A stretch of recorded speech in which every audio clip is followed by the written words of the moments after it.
ঈদুল আজহা। ঈদুল আজহা অর্থ ত্যাগের উৎসব।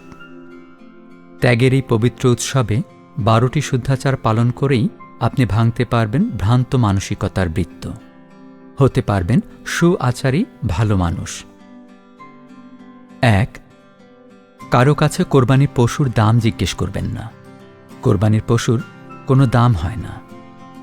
আর কেউ পশুর দাম জানতে চাইলে বলুন, আল্লাহ যা সামর্থ্য দিয়েছেন তার মধ্যেই কেনার চেষ্টা করেছি। 2.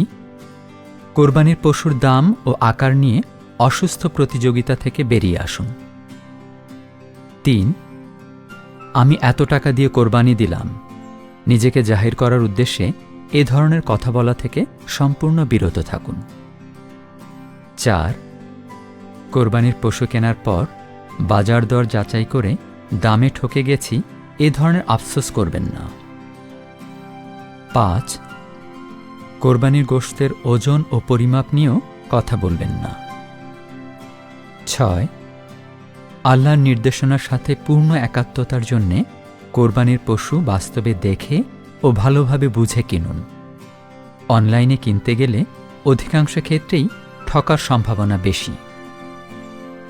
7. কোরবানির গোশত যথাযথভাবে বিতরণ করুন। গোশত সংরক্ষণের উদ্দেশ্যে ফ্রিজ কেনার ভ্রান্ত মানসিকতা পরিহার করুন। 8. খাদ্য উৎসবে মেতে উঠবেন না, খাবারে পরিমিতি বজায় রাখুন। 9. কদিন পর কোরবানি করব এই ভেবে কোরবানির পশুকে অযত্নে, অবহেলায়, অনাহারে রাখবেন না। 10. কোরবানির পশুর সাথে সেলফি তুলবেন না, এটি একটি ভ্রষ্টাচার। সামাজিক যোগাযোগ মাধ্যমে এ সম্পর্কিত প্রচার থেকে পুরোপুরি বিরত থাকুন। 11. আপনার কোরবানির পশুর রক্ত ও বর্জ্য নিজ উদ্যোগে পরিষ্কার করুন। এক্ষেত্রে নগর কর্তৃপক্ষের পরিচ্ছন্নতা বিধি মেনে চলুন ও এ কার্যক্রমে যথাসম্ভব সাহায্য করুন। 12.